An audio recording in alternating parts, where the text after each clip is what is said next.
Hello guys, आज हम rent a girlfriend chapter 310 और 11 को एक्सप्लेन करने वाले हैं। लास्ट वीडियो में हमने देखा था मिजुहारा रेंटल डेट पे गई थी और उसको रेंट काजुया की दादी ने किया था। उन्होंने मिजुहारा से ट्रिप पे उसे जज करने के लिए माफी मांगी और बताया सायूरी और मैं काजुया और तुम्हें साथ देखते हैं। और मामी ने दोनों को एक साथ घूमते हुए भी देख लिया था। अब मामी घर पे आकर सोच रही थी। दोनों आर्केड में थे, उनके हाथ में शॉपिंग बैग्स थे। वो अभी भी दादी से झूठ बोल रही होगी कि वो लवर्स हैं, पर फिर काजुया उनके साथ क्यों नहीं था। वो सोचती है अगर मैं कुछ भी करूंगी तो वो और क्लोज आ जाएंगे। उसे याद आता है मिजुहारा ने कहा था तुम्हें अपनी फीलिंग्स चेक करने की जरूरत है। वो मन में कहती है मैं उसे एक्सपोज नहीं करूंगी, मेरा ऐसा करने का कोई इरादा नहीं था। ऐसा करके मुझे क्या मिलेगा, अब मेरा इन सब से कुछ लेना देना नहीं। उसे काजुया और मिजुहारा के किस के बाद का मिजुहारा का स्टेटमेंट याद आता है कि मैं उसकी रियल गर्लफ्रेंड हूँ। वो सोचती है शायद अब वो सच में डेट कर रहे होंगे और वो पिलो अपने फेस पे रखकर लेट जाती है। अगले सीन में हम काजुया को अपने पेरेंट्स के घर पे देखते हैं। वो रेंटल डेट की रिपोर्ट लेने गया था। दादी कहती है मैंने उससे ऐसा कुछ नहीं कहा जिसकी रिपोर्ट मुझे तुम्हें देनी पड़े। काजुया कहता है आप झूठ बोल रही हो, आपने मुझे अंधेरे में रखा और मिजुहारा के साथ 2 घंटे बिताए।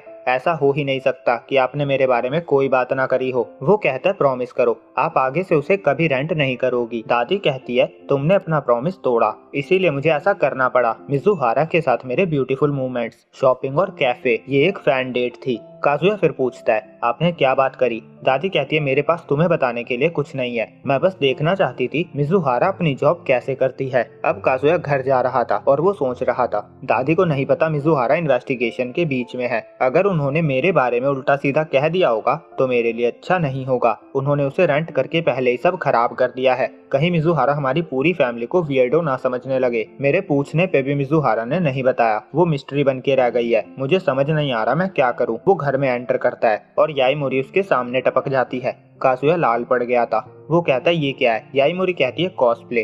काजुया सोचता है मुझे ध्यान रखना होगा, मैं किधर देखूं। और वो पूछता है तुमने ये क्यों पहना है। याईमोरी कहती है ये अमेज़न से अभी अभी डिलीवर हुआ है, मुझे जल्दी से इसे ट्राई करना था। वो कहती है मैंने कॉस्प्ले मैगजीन के सेल इवेंट में पार्टिसिपेट किया है, मैं सेल्स गर्ल बनने वाली हूँ। मुझे पता है आप फ्री हो मास्टर, मेरी हेल्प करोगे ना। काजुया इमेजिन करता है और मन में कहता है ऐसा नहीं है कि मैं बिल्कुल भी इंटरेस्टेड नहीं हूँ। वो कहता है ठीक है। याईमोरी हुर्रे करती है। वो कहती है मैं मिजुहारा से भी पूछने जा रही हूँ, आज उसकी छुट्टी है। काजुया मन में कहता है मैं मिजुहारा के साथ कहीं भी जा सकता हूँ, पर उसकी छुट्टी है और सेल्स का काम पूरा दिन करना होगा, क्या वो मानेगी। अब याईमोरी मिजुहारा से कहती है कॉस्प्ले मैगजीन सेल इवेंट होने वाला है, ये जापान की बेस्ट पार्टी होती है। अगर हमारे पास तुम्हारी जैसी लड़की कुछ टाइम के लिए भी होगी तो कस्टमर्स की लाइन लग जाएगी, क्या तुम हेल्प करोगी। काजुया उसे डिफरेंट डिफरेंट कॉस्प्ले ड्रेस में इमेजिन कर रहा था। वो सोचता है मैं बुरे स्पॉट पे हूँ, उसे लगेगा मैं उसे कॉस्प्ले करते हुए देखना चाहता हूँ। मिजुहारा कहती है सॉरी पर 1 बजे मेरा नेल अपॉइंटमेंट है और 6 बजे सैलून।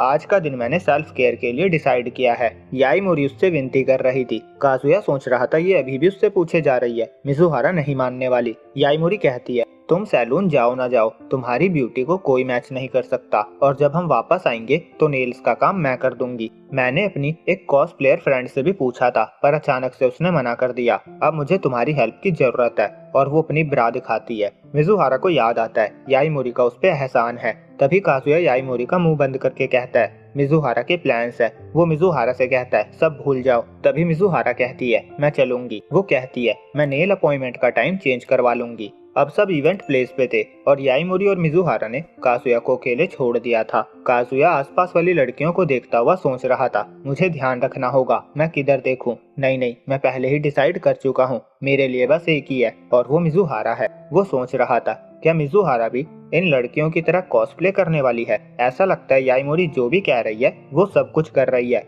याईमोरी आती है और कहती है आप ही ऐसे लग रहे हो जो जाने की पैकिंग कर चुका है। काजुया कहता है ये तुम्हारी गलती है, तुमने कुछ छोड़ा ही नहीं था। और वो सोच रहा था मिजुहारा कहाँ है, क्या वो रेडी हो रही है। याईमोरी बुक्स को टेबल पे लगाने को कहती है। अब वो अपना टेबल सेट कर चुके थे। याईमोरी कहती है कॉस्प्लेयर्स के लिए ऐसे इवेंट्स सर्वाइवल की किरण होती है, हमें पैसे कमाने के लिए ऐसे इवेंट करने पड़ते हैं। काजुया सोचता है ये उसकी जॉब है, ये बहुत मेहनत करती है। तभी वहाँ मिजुहारा आती है। वो याईमोरी से कहती है मुझे अकेला मत छोड़ा करो। याईमोरी कहती है ये तुम पे बहुत अच्छा लग रहा है। और काजुया सोच रहा था मिजुहारा बनी गर्ल बन के आई है, ये तो मिराकल हो गया। मैंने पहली बार उसे फिश नेट स्टॉकिंग्स पहने हुए देखा है। वो हर ड्रेस की तरह इस ड्रेस की भी डिटेल में तारीफ कर रहा था और मिजुहारा कह रही थी, मैंने अपना सारा सामान लॉकर में रखा है, मैं बस फोन लाई हूँ, चलेगा ना। काजुया सोचता है, मैंने इमेजिन किया था पर वो सच में पहनेगी, मैंने कभी नहीं सोचा था। वो याईमोरी की सारी बातें क्यों मान रही है। याईमोरी कहती है, मास्टर आप कुछ नहीं कर रहे हो।